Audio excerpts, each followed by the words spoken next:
RLP était à la Japan Days de Périgueux les 27 et 28 septembre dernier. Nous avons pu nous entretenir avec de nombreux exposants, mais aussi de nombreux visiteurs cosplayers. Nous vous proposons donc ici la rediffusion de ces interviews qui ont été enregistrées sur place. Toujours à la Japan Days de Périgueux, nous sommes cette fois-ci en compagnie de Hugues et Christophe. Vous êtes du dojo d'Eliac, dojo de karaté. Bonjour. Bonjour. Est-ce que vous pouvez nous présenter un peu... Comment ? C'est toi qui feras les retouches pour celui-là. Oui, voilà. Tu me l'enverras. Présentez-nous un peu ce que vous faites aujourd'hui, ce que vous faites ce week-end à la Japan Days. Alors on est présent au Japan Days pour représenter notre école de karaté qui a des dojos dans toute la Dordogne.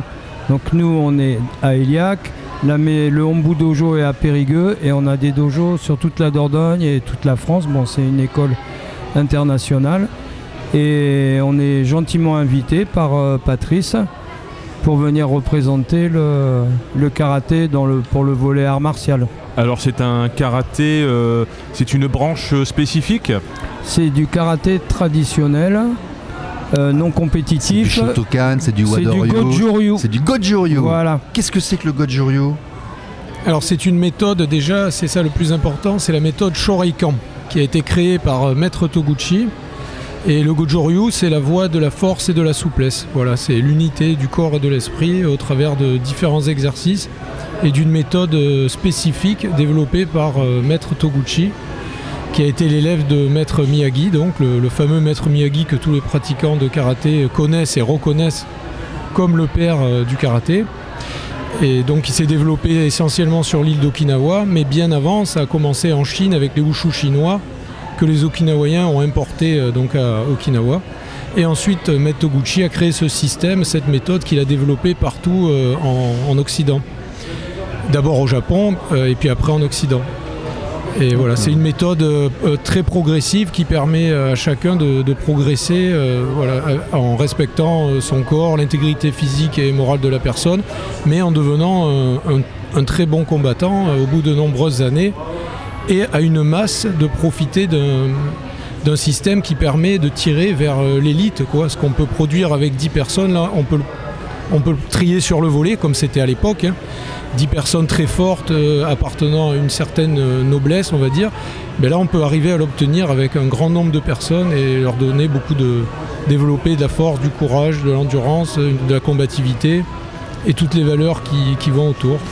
Et vous, où en êtes-vous dans votre progression ? Vous êtes enseignant, vous êtes Alors des nous, maîtres ? on est instructeur, donc 6e dan, et on enseigne à Eliac. Oui. Voilà. On enseigne à Eliac et on fait partie d'une école qui a eu un développement sur l'international, voilà, outre-mer, en Dordogne. Maître Toguchi est venu à Périgueux en 1974. D'accord. C'est pour ça que l'école Shoreikan, le Hombu Dojo, est à Périgueux. D'accord. Et qui vous a enseigné ? Alors c'est Sensei Willy Fruchou et Marion Fruchou qui étaient élèves de Maître Toguchi et de Sensei Naito après. Un maître élève de Maître Toguchi au Japon qui ont été au Japon beaucoup de temps pour étudier le karaté et qui en 1974, Maître Toguchi est venu à Périgueux et l'école Shoreikan donc c'est implanté à Périgueux. D'accord. Voilà. Est-ce qu'il vous arrive de faire des voyages au Japon ? Est-ce que c'est... Oui, on a fait plusieurs voyages au Japon, donc en compagnie de nos sensei et pour aller à la rencontre de Sensei Naito, donc qui était un élève de Sensei Toguchi. Voilà. Et on a travaillé avec les Japonais à plusieurs reprises, échangé, tout en sachant qu'aujourd'hui, au Japon, il y a peu de pratiquants de karaté traditionnel. C'est plus vraiment la mode. Mais chez nous, il y a quand même un engouement encore de cette pratique. Voilà, Alors on remarque lorsqu'on a parlé, je crois, du Aikido, hier, qu'en fait, il y a des branches qui ne sont plus trop travaillées au Japon, qui continuent à vivre en France au moins, peut-être même ailleurs dans le monde, et qui sont ensuite ramenées au Japon. C'est surtout qu'avec Patrice Ryan, et puis les maîtres de Patrice Ryan surtout, ont établi des branches par eux-mêmes, qui ont été une certaine influence, qui ensuite sont montrées au Japon. Ce n'étaient pas les leurs. Ce sont leurs enseignants, je crois. Voilà. De par leurs enseignants, ils pratiquent dans des branches qui ensuite sont exposées imposées au Japon, mais qui n'étaient plus trop présentes au Japon, justement. Au karaté aussi, il y a des branches. Regarde, rappelle-toi Rudolf Vallée, nom bien connu du secteur, moi à l'époque m'avait impressionné beaucoup. C'est du Shotokan, ça passait plutôt en force. Karaté japonais, le Shotokan. Voilà. Après, il y a eu du Wadoryu qui était plus basé sur l'infiltration, sur l'esquive, ce genre de choses. Et puis là, aujourd'hui, vous faites, je crois, le mix des deux, c'est ça en fait. En fait, le Shoreikan, ce qui est très mis en avant, la plus grande importance, ce sont les bases. Voilà, c'est un système qui va enseigner vraiment les bases dans son ensemble et surtout une connaissance très approfondie du karaté et des katas et de comment les utiliser. Et ça, peu avait la clé des katas.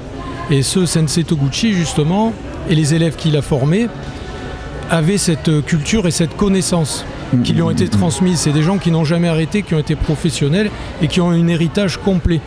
Et c'est ça notre chance, d'être héritier de ce système qui était très opaque pour la plupart des pratiquants. Donc certains ont mis le combat en avant, ils ont mis diverses méthodes de renforcement, mais il leur manquait l'essentiel. Et voilà, la chance qu'on a dans le Shoreikan, c'est d'avoir ces bases profondes et cette connaissance profonde du karaté d'Okinawa dans son ensemble. Allez, on va y aller, on rentre dans le vif du sujet. Le karaté, votre karaté, ce n'est pas qu'un karaté de kata, on apprend aussi à encaisser et donner des coups, ou alors c'est un karaté où on s'arrête à 1 centimètre des gens et qui, en combat de rue, a peu d'utilité. Quel est votre karaté ? Notre karaté, on s'arrête effectivement quand on travaille à 1 centimètre des gens. Oui. Ça, les gens ont du mal à comprendre, mais si on sait s'arrêter à 1 centimètre, on sait aller aussi 10 centimètres plus loin. Ou on fait aussi du Goshinjutsu qui est de la self-défense. J'étais très bon au dojo et quand je suis tombé sur le fou furieux dans la rue, j'avais aucune pêche, aucune patate parce que j'avais jamais travaillé. En fait, le karaté, c'est le jutsu, c'est le combat. C'est un des aspects du karaté et la self-défense. C'est le principe le karaté, c'est pour sauver sa vie. C'est quand il y a un sauvage qui vient, des fois on a besoin. Donc mais ça s'apprend pas en quelques mois ou en apprenant des clés. C'est un travail long, donc il faut avoir l'esprit ouvert et c'est toute une démarche. Et on fait aussi dans notre pratique des combats à frappe réelle, maintenant avec des protections. Oui. Et sur des cibles. D'accord. Donc vous apprenez un petit peu à encaisser et vous apprenez petit peu à taper sur... D'accord. Chose qui n'existait pas forcément il y a quelques dizaines d'années dans les dojos. Dans certains dojos, c'est ce que je vous disais tout à l'heure, il y avait de tout. Il y avait de l'excès, il y avait du pas assez, et il y avait surtout pas de méthode et de compréhension profonde. Donc là, ce qu'il y a, c'est que c'est une méthode. Et juste ce que je vous disais au début. Les élèves de Rudolf Assenon, ça donnait le vendredi soir, des fois, c'était passé des trucs là. Il y a eu des évolutions. Moi, ça fait plus de 40 ans que je fais du karaté. Les cours d'aujourd'hui sont pas les mêmes que ceux que vous avez, que j'ai connus aussi. Voilà. Mais les élèves, ils peuvent pas combattre ou apprendre à combattre non plus quand ils débutent. Il faut des années de pratique, avoir les méthodes, des clés, un enseignement pour pouvoir après combattre, avoir l'esprit assez vif. Non mais je trollais. Non mais bien sûr. Non mais on a tous connu ça. On connaît tous ce troll, on connaît tous ce truc entre les différents arts martiaux, etc. On le connaît tous. Bien sûr. Et on sait tous qu'on fait un art martial. C'est pas parce qu'on est bagarreur, il y a tout ce qui va avec. Au contraire, c'est pour apprendre. Et puis il y a toute la discipline qui va avec, il y a toutes les valeurs qui vont avec, il y a tout ce qu'on apprend en même temps. Le Shoreikan, c'est l'école de la courtoisie et des bonnes manières. Bien sûr. Et de la discipline, la maîtrise de soi. Bien sûr. Et si je peux me permettre encore d'insister, c'est vraiment les bases. C'est ça qui va faire la différence, comme dans n'importe quel art martial ou bien activité comme la musique par exemple, c'est les bases.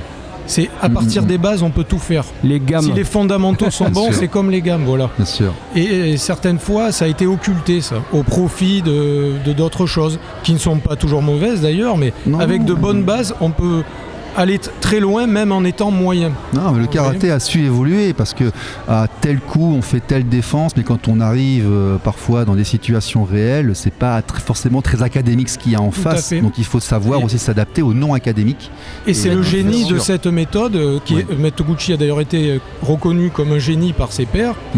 Et c'est ce qui a fait que quelqu'un de moyen, grâce à cette méthode et ce système, peut devenir un bon combattant, mais en développant derrière d'autres valeurs aussi. Donc évolution du karaté vers la self-défense. Il y a l'aspect de la self-défense. C'est un des aspects. D'accord. Mais le karaté traditionnel permet de travailler tous les aspects du karaté complet. Parce que nous, on a tendance à disséquer les choses, mais eux, dans l'état d'esprit oriental, c'est global. Nous, on va disséquer, donc voilà. On fait du karaté en musique aussi. Il y a l'aspect danse. Pour les enfants et les adultes. Alors je me souviens de kata magnifique. Avec des musiques spécifiques. Si vous revenez l'année prochaine, on présentera des démonstrations. Des mots de kata. Oui, certainement, c'est possible. Il y a des katas qui sont super beaux. Quand on les maîtrise bien, on a vraiment l'impression d'un... D'ailleurs, le karaté en musique, si vous êtes passé sur notre stand, il y avait une photo de Maître Toguchi avec son épouse. Son épouse était... comment on dit, danse impériale d'Okinawa, c'était la danse royale. La danse royale d'Okinawa. Et dans ces danses, là était cachée la self-défense, les mouvements, comme dans beaucoup de cultures, la capoeira, à Okinawa aussi c'était comme ça. Et on a eu la chance de pouvoir... Ce qu'on retrouve d'ailleurs dans les katas, cette même idée. Et c'est pour ça que si on n'a pas la clé du kata pour les décoder, en l'état, ils ne servent à rien. On ne peut pas les utiliser au combat. C'est pour ça que souvent les katas ont été critiqués parce qu'on ne les comprenait pas. Et avec ces clés, on peut en faire des outils de technologie très avancés pour le combat sans armes, à main nue. Voilà. Bon, vous l'avez entendu, il y a un contenu.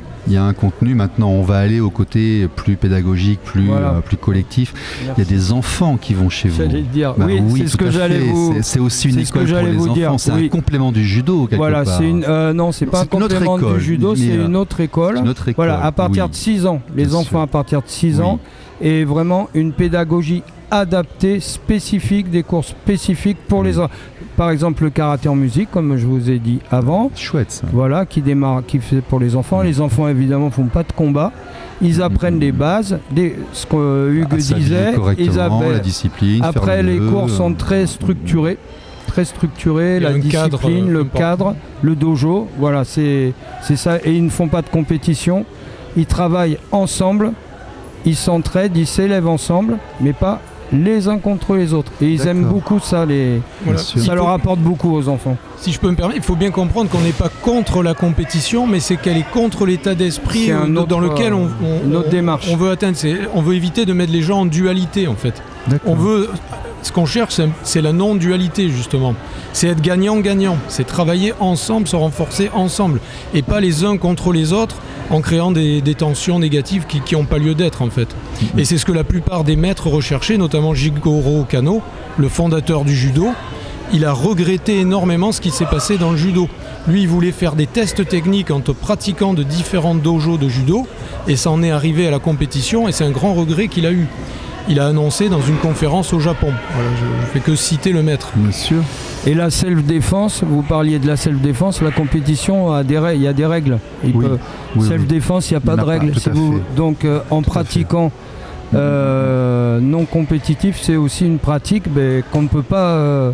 on ne peut pas pratiquer en compétition. Est-ce qu'on peut pratiquer un art martial sans pratiquer le self-défense ? Non, puisque c'est lié. C'est le but, enfin pas le but ultime, mais l'art martial, c'est aussi... même on peut le pratiquer, par contre, sans jamais l'utiliser.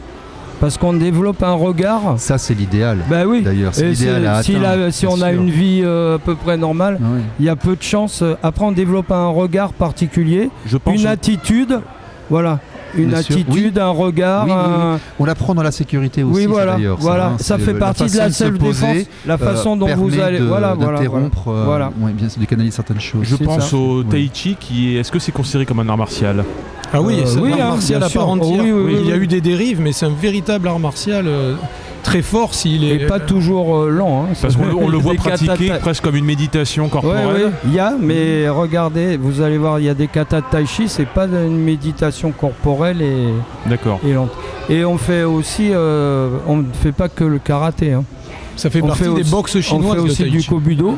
D'accord. Voilà, je ne vous l'ai pas dit tout à l'heure. Mais... Qu'est-ce que c'est le kobudo ? Alors, kobudo, c'est avec les armes. D'accord. Voilà, le bo, les sai, le tonkwa, voilà, des armes traditionnelles d'Okinawa. C'est comme au Vietnam, ils n'avaient pas le droit d'avoir des armes, donc ils se sont habitués à se défendre avec ce qu'ils avaient sous la main. Des armes agraires. Au départ, oui. Des pêcheurs, de l'agriculture. Au départ, c'était ça, et après, ça a été développé. Les Okinawaïens en ont fait un art martial. Voilà, mais c'est des armes qui n'utilisent pas après. C'est pour apprendre ça apprend un contact différent avec les outils. J'ai un ami qui est maître de Viet Vu Dao, c'est pour ça. Il m'a expliqué un petit peu ce qu'il faisait, d'où ça venait. Et ils n'avaient pas le droit d'avoir des armes officiellement, donc ils ont fait les trucs pour battre le riz, et c'était ce genre de choses. Tout à fait, on retrouve la même chose. Ouais. Alors, Eliac, vous avez combien d'abonnés, d'adhérents, de gens qui viennent vous voir? Alors on fait karaté, kobudo et taïso, gymnastique chinoise. On a entre 20-25 adhérents, 30 maximum selon les années. D'accord. C'est une toute petite ville, Eliac, je ne sais pas si vous connaissez. Et après, vous avez dit que vous avez des dojos qui dépendent de vous. Vous êtes non, le Hombu Dojo, il est à Périgueux. Oui. Nous, on dépend du Hombu Dojo de Périgueux. On est autonome. Okay. Chaque dojo est autonome. Okay. Mais le Hombu Dojo, c'est-à-dire, c'est un peu, si on veut traduire en français, on peut dire maison mère ou centre. Voilà, c'est à Périgueux. Donc, dans l'ensemble des dojos, grosso modo, il y a combien de licenciés sur la Dordogne? Oui. Sur l'ensemble, sur l'international, il y a un bon millier d'élèves. 1000 sur toute notre école. D'accord. Sur l'international. Yubukan international, c'est 1000 élèves. Sur la Dordogne, le chiffre exact, je pourrais pas le... La proportion d'enfants? Il y a beaucoup d'enfants maintenant. D'accord. Les adultes, c'est orienté apprentissage. Non, c'est les gens c'est les adultes qui ont maintenant. Les adolescents, comme toutes les assos, on a du mal à les capter. Ils sont volatiles un peu. Ils ont du mal à rester sur le long terme. Oui, dans tous les sports. Entre 14 et 17, il y a un creux partout, bien sûr. On se dit tous la même chose. Tout à fait. Nous, on a un art martial. L'art martial traditionnel, c'est une pratique qui permet à tout le monde de profiter de cette pratique. Excusez-moi de la répétition. Jeune, assez âgé. On a l'âge. Moi, quand j'ai commencé, on avait tous 20-25 ans. Et aujourd'hui, l'âge, on est toujours là, mais on n'a plus 25 ans. Il y a peu d'adolescents.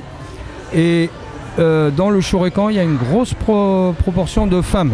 C'est une école qui est très... la parité est respectée, voire peut-être... Parce que Maître Naito, il tenait beaucoup. Il tenait... Homme-femme, même karaté. Même capacité, voire... Et au taïso, par contre... je dirais pas il y a trop de femmes, mais les hommes ils n'osent pas trop venir à la gymnastique chinoise. Je sais pas pourquoi. D'accord. Enfin, on appelle ça gymnastique chinoise, mais le nom exact c'est gymnastique du guerrier. Et dans votre école, pour être sûr d'avoir bien compris, vous ne formez pas des compétiteurs en fait. Non. D'accord, c'est pas la philosophie. D'accord, non, ok, c'est juste pour dire, au besoin on commence par vous et si on veut après, on va trouver. D'accord. Ah, voilà, si quelqu'un veut faire de la compétition, c'est pas là. D'accord. C'est pas là qu'il faut venir. Non, mais comme ça, c'est clair et net. Ça veut dire qu'on fait aussi plein d'autres choses. Par contre, on a l'expérience. Dans l'histoire, toutes les écoles japonaises ont fait de la compétition et notre école a fait son expérience il y a très très longtemps. Oui, d'ailleurs, le karaté a disparu des Jeux Olympiques, je crois. Ça a été un one shot quoi. Non, oui, déjà je rentrerai pas dans les détails. Et s'il n'y avait pas eu une surprise gigantesque pour moi. S'il n'y avait pas eu le Covid, nous étions invités à Tokyo pour représenter le karaté traditionnel. D'accord, ok. Bon. Le Covid a fait que... Alors, c'était Maître Shinen qui avait évoqué ça. Le Maître Shinen, c'est notre maître de Kobudo. D'accord. C'était notre maître de Kobudo, voilà. Okay. Et justement, il voulait faire connaître le karaté traditionnel aussi. Il faut bien comprendre que pour faire de la compétition à partir du karaté, il faut le transformer tellement que ça n'a plus rien à voir avec la pratique originelle. Complète. On doit enlever 70% de ce qu'on pratique. Aucune technique efficace n'est utilisable en compétition. Nous, on faisait 10-15 minutes à la fin de chaque séance, avec des grosso modo, là, on brassait un petit peu. On avait des séances qui duraient 1 heure, 1 heure et demie, je crois, et il y avait 10-15 dernières minutes, c'était avec ces petits sautillements là permanents sur le sol, voilà. Gentiment, mais ça faisait partie du truc. Oui, ce que vous appelez ça, les jukumite, les combats entre... Alors nous, on en fait aussi, mais on sautille pas. D'accord. Non, priorité à la posture. Okay. Quelqu'un qui sautille se met en danger. D'accord. Voilà. Je suppose qu'il y a des événements des écoles, des tendances, des trucs comme ça. D'ailleurs, observez les boxeurs qui sont à un certain niveau, ils sautillent très peu. Ouais, je peux entendre. Bon, ça c'est purement technique et ça fait partie des fondamentaux, puisque tout se retrouve après, c'est pas que le karaté, c'est universel, les bases, les fondamentaux. Les formes changent, mais les fondamentaux restent les mêmes. Ouais. Comme dans la musique. Tu as des questions ? Non, j'ai tout bien compris. Bon, ça se passe à Ailillac et en Dordogne, mais écoutez, comme vous pouvez le voir, il y a quand même une certaine présence, il y a quand même un certain contenu là. Moi, je vous encourage à aller voir le karaté. 50 ans de présence en Dordogne. Oui, c'est quand même important, il faut le dire. Voilà. Et deux très très grands sensei à Périgueux. Oui. Et qui auraient pu aller n'importe où dans le monde. Et une chance pour nous, ils sont restés, à Périgueux. Ouais. Et le karaté porte des valeurs. Oui. On le dira jamais assez, ça porte des valeurs de respect. Merci. Non mais c'est vrai. Voilà. Il fallait le dire. Voilà. Merci. Messieurs, merci beaucoup. Merci beaucoup. Merci beaucoup. À l'année prochaine. Merci. RLP. Radio libre en Périgord.